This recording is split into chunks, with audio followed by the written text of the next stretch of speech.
Bibili ng maraming fighter jets ang administrasyon ito ni Pangulong Bongbong Marcos. Actually, ka-coffee, real talk lang.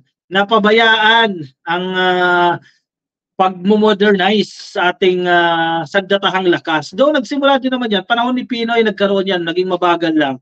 Natuloy yan ang panahon ni Digong. Pero marami pa rin talagang kulang para mapalakas po yung ating depensa. Syempre, nakita natin yung necessity, ka-coffee. Yung pangangailangan talaga natin, nakita natin yan habang nabubuli tayo ng China, habang grabe yung pangmamata sa atin at pang-aapi sa atin ng China, doon lumalabas na wala talaga, wala tayong panlaban dyan. Yung bilang natin, wala talaga, ka-coffee. Without the help of the international community, wala tayong kakamutin dahil napabayaan yan eh. At ngayon, good thing, inaprubahan na po ni Pangulong Bongbong Marcos ang pagbili ng marami pa pong fighter jets. Kailangan natin yan. Siyempre yung mga bitters, sasabihin na naman, unahin muna yung pagkain, unahin muna yung ganyan, etc. etc. etc. And di ko alam kung paano nyo hindi nagigets yan. Hati-hati yan ang pondo, ka-coffee. Every year may pondo yan bawat sektor. Kailangan din natin pondohan itong depensa natin. Kasi parang ano lang yun meron kang assets na, di ba? Palakasin mo yung assets mo. Once you have the assets, kailangan mong protektahan yung asset mo. Ang Pilipinas, kailangan mong protektahan yan. Di ba? Paano mo po protektahan yan? Gamit yung mga sangre, gamit yung mga mangkukulam, o gamit yung kung ano man yan, mga online trolls, gamit yan para mapaprotektahan ng bansa dyan. Siyempre, kinakailangan mo rin magpakita ng might, magpakita ka rin ng kakayahan mo. Halos lahat ng bansa, yan ang ginagawa. And we have to follow the trend. Kailangan natin sumabay dito sa kung ano bang ginagawang pagpapalakas po ng depensa ng iba't ibang bansa. Kasi napabayaan yan for the longest time. President Marcos has green-lighted plans for the purchase of multi-role fighter MRF aircraft as part of the government's thrust towards bolstering external defense capabilities. Isa din naman talaga sa trust yan ng administrasyon ni PBBM. Palakasin po yung ating depensa. However, there are no final decisions on details such as the type of MRF and how many of them would be purchased according to the Armed Forces of the Philippines Chief General Romeo Browner Jr. At least may go signal na, di ba? At least start na, makapag-canvas na.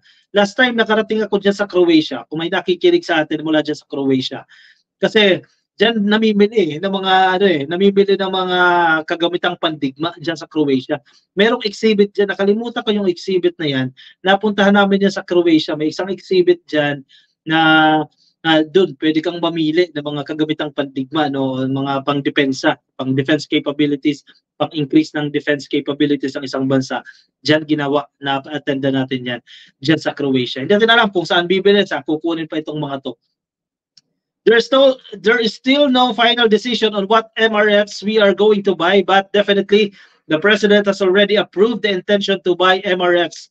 Browner said in a press briefing dyan po sa Campo Aguinaldo ngayong araw po ng Huwebes.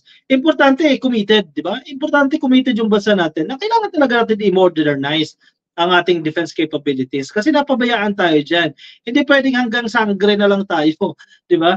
Habang umuulad ang bansa, kailangan mo rin protektahan yung bansa na yon. In this case, ang Pilipinas. Last month, the Philippines and Sweden inked a key agreement for Manila's planned acquisition of MRFs for the Philippine Air Force. Ayan, sa Sweden pala ka-coffee. Basta European, no? Pero yun na-attended namin sa Croatia yun. The continuing effort to build the PAFs or Philippine Air Force deterrence comes amid Beijing's aggressive actions dyan sa West Philippine Sea based on its assertion of sovereignty in the entire South China Sea, encroaching the Manila's exclusive economic zone. Isa naman talaga sa dahilan kung bakit tayo kinakaya-kaya, yun yung term Kaya tayo kinakaya-kaya nitong mga Chinese, ng China in particular, no?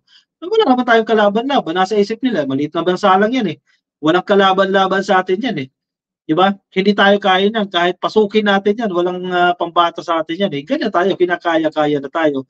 Hindi naman natin kayang mabilisan yan. Ma-increase natin yung numbers ng mga fighter jets natin o kung ano, di ba? Pero slowly.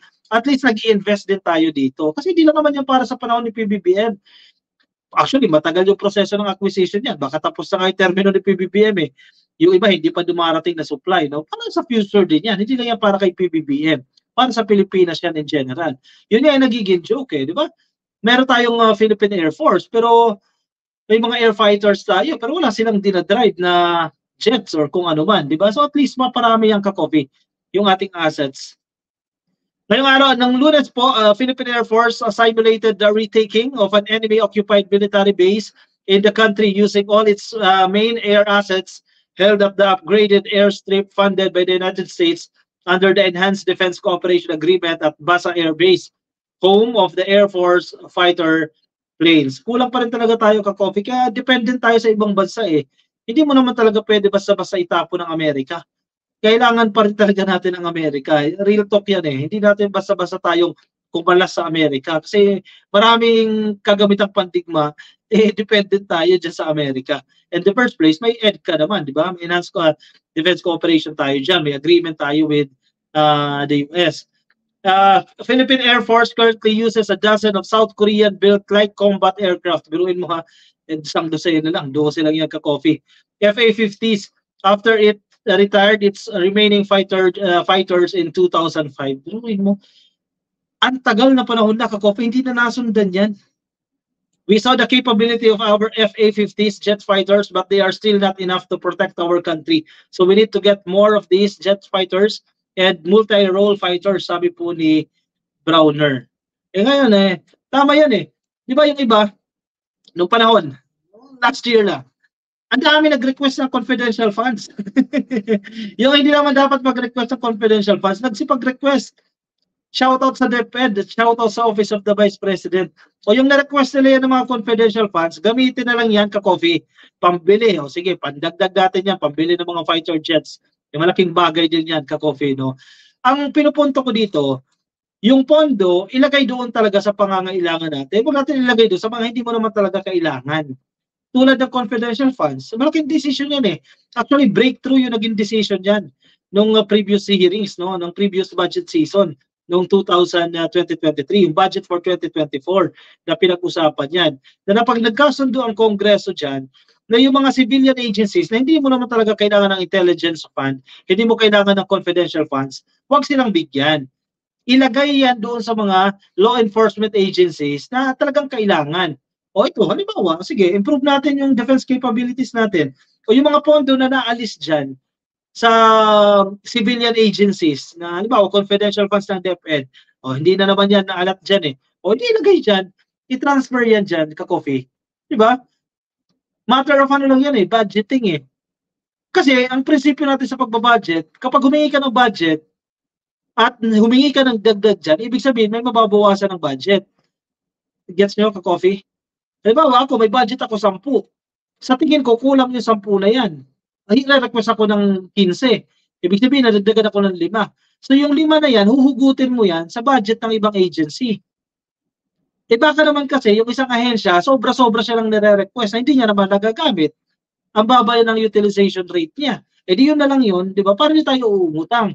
Kasi pag nag-budget deficit tayo, kailangan natin umutang sa ibang bansa kasi ito yung demand natin. Di ba kailangan mo ng 105? Ang kaya mong i-produce sa pamamagitan ng taxes ay 95. May budget deficit ka, 10 piso. O di ba? Iutang ka dyan. Dyan papasok yung utang. Ang punto ko dyan, kung hindi mo naman kailangan yung pera, huwag ka mag-request. Common dyan sa mga government agencies, lumalabas siya sa mga reports underutilization. Yung hinihingi nilang budget, hindi nila nagagamit. Tuloy, sayang tuloy yung budget na yan na nagamit natin dito. Pagpapaganda ng ating depensa. Diba? At sa iba pang mga bagay at marami pang ibang bagay. Importante talaga, Congress busisiin niya mga budget na yan ka-coffee. Maging objective sa pagbibigay ng budget. Dahil maraming budget na hindi nagagamit, natitengga lang. Babalik din naman sa treasury yan eh. Hindi mo nila makukuha yan eh. Unless yung mga nag-grant na, yung mga projects na, dyan kumukurot-kurot si congressman, kumukurot-kurot si senator, yung si mayor, yung ilang government officials. Pero yung mga hindi nagagamit, balik lang yan sa treasury. Ma'am Lori Mamawag, sa Kadiwa nakabili kami sa San Andres Market, lahat mas mura po. Sabi ni Lori Mamawag. Maganda yung konsepto ng Kadiwa, ka-coffee. Sa totoo lang, maganda yung konsepto niya. Pero may mga reports din na mas mahal. Pero check ninyo. Kung mas mura sa palengke nyo, dan Kadiwa, dito kayo bumili sa palengke. Di ba? Alam niyo naman yan yung presyo eh. Sandra Valdez, sana narinig nyo kung saang lugar pa lang. Yan, Sandra Valdez. O, para hindi masyadong yung expectation. No? Nasabi natin yan kanina. Amuyin sana ng LGU yung bigas sa kartel may ginagawa na di masyado nahahalata. O, ayan, magkahaman kasi yung mga yan eh. FYI, di pa po sa buong bansa yung 29 na bigas ha, sa ilang piling lugar lang po muna. Hintay lang po muna dahil inuumpisahan pa po. Thank you, Ma'am Cecilia Peña. At naiintindihan niyo yan, Ma'am. Yan si Ma'am, mag-explain pa talaga yan. Ha? Yan yung concern na Pilipino. Di ba, kababayan natin? Yung iba kasi negative agad eh. Hindi naman yan eh. Kami nagpunta dyan, di kami nakabili. Wala kayong concern. Ito ba yung concern, no? At least naiintindihan. Daniel Dumasig, shoutout Sir Ka-Coffee, hello sa inyo kay Lorna Chua. Tama naman, to buy new fighter jets, ilan na nga lang meron tayo, luma pa. It will boost the morale of our AFP. Exactly. Lorna Chua, ma'am, thank you. Roderick de Guzman, lahat ng puguan ng China at ni Maudigs, ipasara na sana. Pero ayaw yata ni PBBM, malaki daw ang pera doon. Chinese ang kaaway mo, tapos doon ka kukuha ng pondo sa club, sabi ni Roderick de Guzman. Kailangan aralin ng mainam yan, Ka-Coffee. No? I don't think na yan ang dahilan ni PBBM, no? Kung bakit ayaw ng total shutdown sa mga Pogo. Kasi may mga legitimate din naman talagang Pogo. Yung iba talaga, halatang lantaran eh. At may mga kasabot para mga local government officials. Di ba? Bakit limited stocks lang po? Exactly, limited pala yan, Ka-Coffee. Kasi hindi ka naman pwedeng mag-angkat without the numbers. No? Nang wala kang research, mag-angkat ka kagad ng, let's say, sige, mag-angkat ka kagad ng 200 metric tons agad i-angkat mo. Yun ang demand. Di ba? So, kailangan mong aralin eh. Yun ang purpose ng trial eh. Makakuha ka ng numero, makakuha ka ng figures, ma-identify mo how much yung kailangan, magkano yung needs, gaano kataas yung needs na ng taong bayan doon sa bigas na yan, and then you import, di ba? Yun naman yun eh. Natapik mo ba yung mga missiles na nakatutok, Entrepman, na wala po, Ka-Coffee? Wala sa ating lineup tonight, no? LC Dumlao Antonio, kahit naman anong gawin ng isang pangulo, hindi naman marunong makontento ang mga utak talangka. Exactly. Totoo yan. Generally, ang tao, no? Ganyan, no? Kay Mistizo, Buffalo, balit, may dang bugok, gusto dayon, ura-urada ng mga paog. Kahuna ada, sugadla kadali pag bag-o presyo hit bugas, sabi ni Mistizo Buffalo. Warayan, Ka-Coffee. Ang i-explain niya dyan, yung iba, hindi mo maintindihan, akala siguro, ganyan lang, nagbago na yung presyo ng bigas. Hindi ganyan, it doesn't work that way. McWayne Corpus de la Cruz, good morning, Ka-Coffee, watching from Toronto, dyan po sa Canada. Kay Ma'am Minerva Stark, nakikinig sa atin sa Facebook, hello sa inyo. Kay Sir Normito Maatubang, happy viewing din po sa inyo. Kay Ella Roderos, kay Dodong Jaguar, shoutout po sa inyo. Nasa Facebook po, nakaantabay po sa atin. Baka hindi ka pa, Ka-Coffee, naka-follow sa ating Facebook page. Pasuyo na lang, Ka-Coffee, pa-like and follow sa Facebook. At kung nasa YouTube po kayo, ay click lang po ninyo ang subscribe. Diyan sa baba, click lang po yung subscribe. At i-like na rin po yung video na yan para sa ating attendance check. O sige, kuha na ng kape, Ka-Coffee, at move on tayo sa ating susunod na topic.